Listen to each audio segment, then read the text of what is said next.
everybody. I'm Michael Clark. We're here at the LTV Media Center in not-so-sunny Wayne-Scott today. It is March the 19th. We're bringing you locally focused, fresh, and validated information. We'll be doing that every Monday through Friday at 5 o'clock, and thank you so much for joining us. Welcome once again to Morgan Vaughan. Good afternoon. You know, what do you? I'm finding that I'm learning so much from all of this, from all the coronavirus things and how different life has become.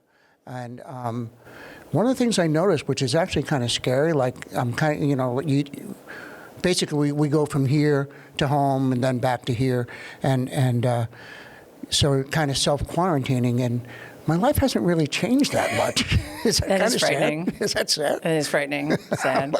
I'm doing the normal It's totally stuff. sad.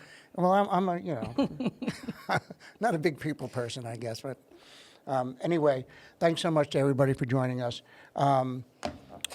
So we'll be talking about the obvious big things that are in the news right now, and how we're all coping with Corona, and have a lot to talk about, you know, in that respect.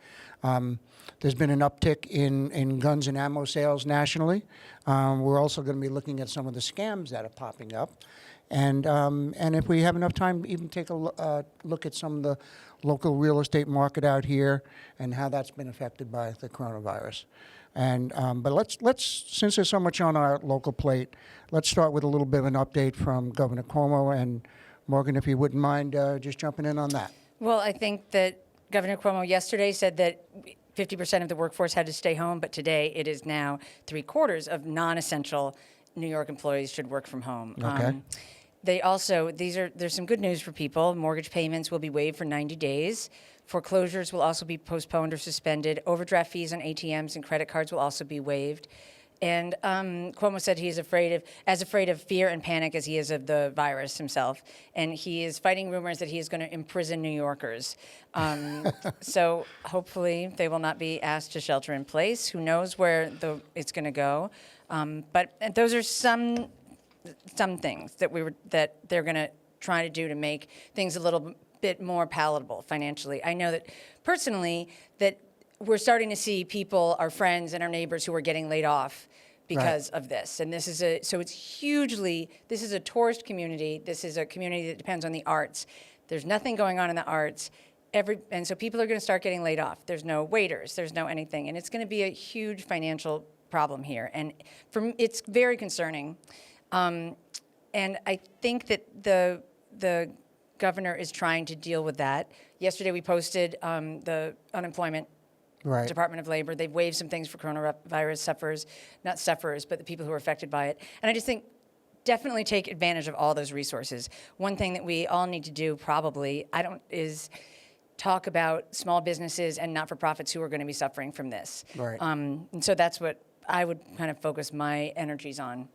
Yeah, and one of the things that's also happening is, I know it went through the Senate and it still needs to be signed by the president, but there is going to be some financial relief in regard to small businesses and things like that. The details of that maybe tomorrow if they're out completely. But yeah, it's definitely. And a lot of people here can fall through the cracks because we tend to work gig jobs. We tend to work hourly. Right. So it can be really a scary time. So we'll try to keep people as informed as possible. And please do look at the New York State Department of Labor website. Absolutely. And, you know, to that end, you know, people are starting to be frightened a little bit too. And not just locally, but nationally. You know, we joke about the sale of toilet paper all the time, right? But one of the big things that's taken an uptick is, as I mentioned before, is the gun sales.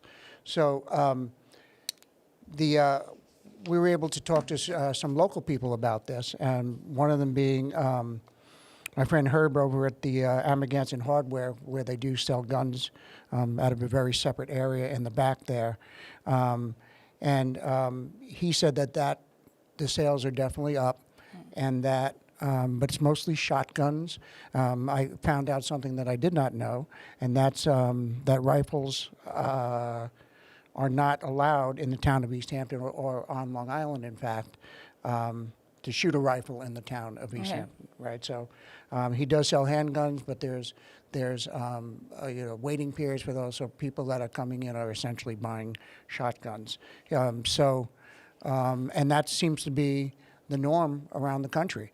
The NRA says that right now there's over 100 million legal gun owners, and there's been some brisk sales in the past week. Gun stores are just kind of like the grocery stores, trying to keep Pick clean. up. Yeah, right. Empty shelves in the same way. And families who are in that mode, think that they may possibly need to protect themselves from any looters or violence. And that kind of ties into what the village police chief has said, Mike Tracy, and that's that he doesn't really see an uptick in the crime, and that people need to watch out for internet scams and those type of things, which we'll talk about in a little bit. But he's really happy with the way that the community is coming together out here and working together. And there's so many. You've seen so much of that. We talk about it all the time, right? All the little groups that are coming together and starting and looking for volunteers, right? And East End Cares is one of them. I know they're looking for volunteers. You can find them on Facebook.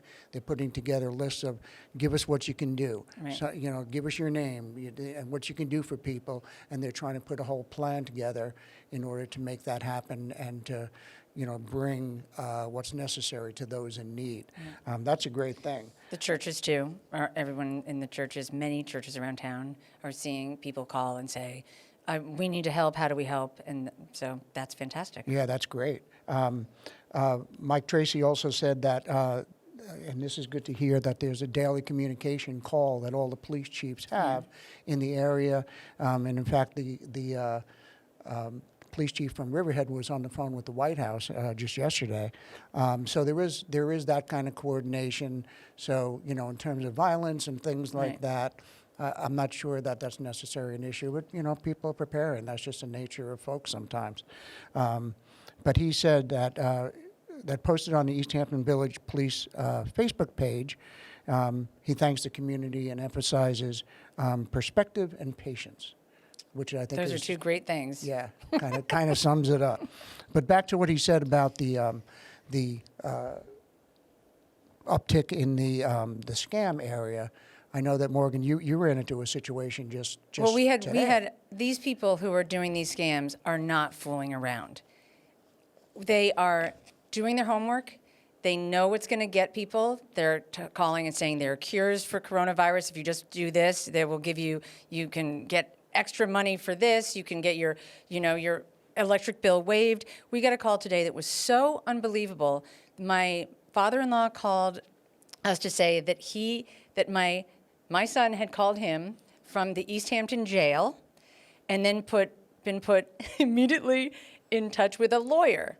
Now, of course, my son is not in East Hampton. He is at school. He is at school still. So we knew right away. And then the lawyer talked to my father-in-law and was very specific and said, well, he couldn't talk to his parents, us, because we were in trouble for being abusive.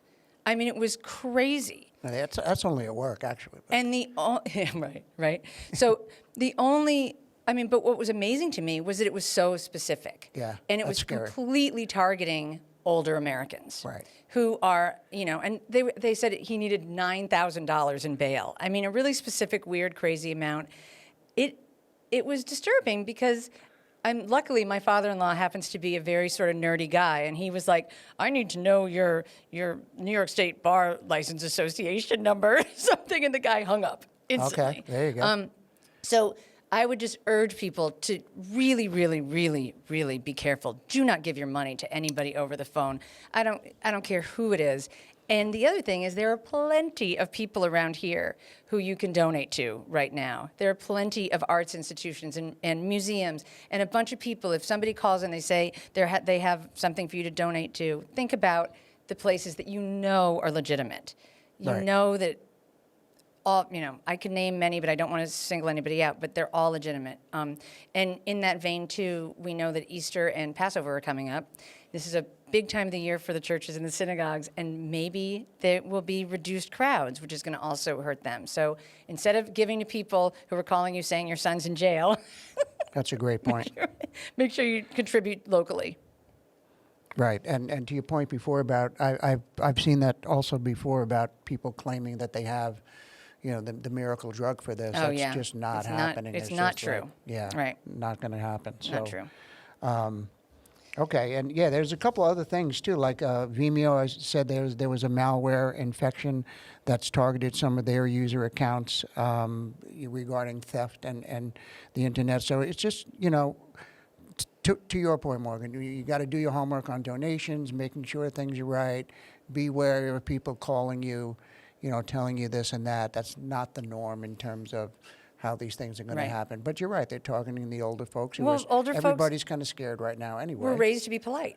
Right. Honestly. Yeah. They were raised to be polite, and so they listen to the spiel, and then it's meant to tug on your heartstrings and say, "Oh my gosh, my grandson's in jail." I mean, it's crazy. Right. Right. Absolutely. And so let's move on for a second to the real estate market. Yeah.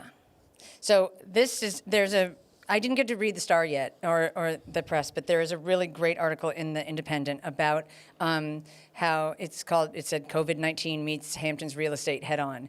The real estate, it is not anyone's imagination who lives here. Real estate requests have surged. Yeah. People are coming out here. They are leaving the city. They are leaving wherever they live normally. Maybe their job was canceled to be in France over the summer or something. They are coming here. They are requesting things. It is also not your imagination that the stores are overrun and people have been buying way more than they need in the regular year. And so wouldn't that be great if just people, bought what they needed and were considerate of others? I think that's the lesson. Yeah, there you go. And in talking to Mala Sander over at Corcoran, she was saying that she's seeing an unprecedented demand for off-season rentals right now. It's just off the charts, getting at least 10 calls a day for people saying, "Can I move in tomorrow?" Well, here's my question. Who's going to be feeding those people? Who's going to be serving those people? Not that, I don't know the answer, Right. what the answer is and what the government can do, but this is a real question. Who's going to be, and we've heard through anecdotal evidence from some people who work here that people are asking for their pools to be open. Yes. So who is going to be rescuing anybody who gets hurt in a pool accident? Right. Who is going to be, it's a huge tax on our resources. Right. And it's pretty worrisome, I think. Yeah, not that Maybe we don't great want in the these short people out term. here, obviously, but we have to find a way. You have to figure out for how to do all, it. we are not geared up for the summer season yet. Right. So to have someone coming out in, not even April, asking to have their pool open and there's no one to do it, sorry, and the pool's not going to be open during the Yeah. coronavirus thing, but, It's sorry almost about that. absurd to even say that sentence, Michael. I know, right. I'm sorry that during a national emergency you can't have your pool opened. Right, and then that's not taking a shot at anybody. That's reality right now. It's just like, and then there's the other side of that too in the real estate market where people know that people want these rentals out here and they're price gouging. Right. And so so that's something else that people want to. It's nice to be the place that everybody wants to go to, but I think we need to be realistic Right. about what it is that we can handle, right down to your point, to the police departments, emergency services, fire departments. These, fire departments are all volunteers. And people who don't live in the community don't know that. Right. They don't know that they're volunteers.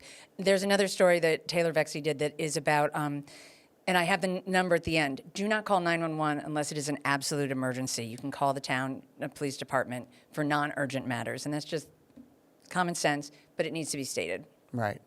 And I just wanted to thank everybody before we close out here for your participation in the show. We're getting a lot of comments and pictures. People are sending in pictures and videos, and please continue to do that. We've set up they're awesome. What's the new email? It's facts@ltveh.org. Yeah, fax, FACTS, fax, not FAX. Right. Okay. Oh, yeah. Sorry. Oh, dear. So yeah, keep sending that in so that we can get our arms around what it is that you want to see. Because trust me, this is not going to be around forever in terms of the coronavirus. Right. Hopefully, we will be. But so we really want this to take off and be the show that you want to come to. Yeah. So thanks again for your participation, and we'll see you tomorrow. And I love your sweater, Michael. Thank you. Your Mr. Rogers sweater. It is very calming. I feel calm. Thank you. It's a beautiful day in the neighborhood.